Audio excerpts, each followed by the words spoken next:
Forgot your Reolink NVR password? Don't panic. If you already added security questions or a recovery email, you can reset your password in just a few minutes without losing recordings.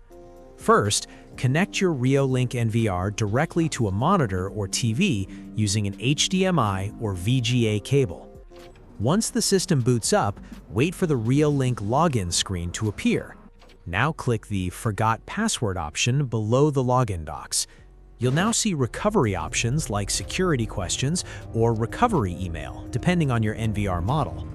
Answer your security questions correctly or verify the recovery email sent to your inbox. After verification, create a strong new password and save the settings. Keep in mind, recovery email only works on newer Reolink NVR models, and your system must be connected to the internet. And that's it. Your Reolink NVR should now be unlocked and ready to use again. Don't forget to save your new password somewhere secure.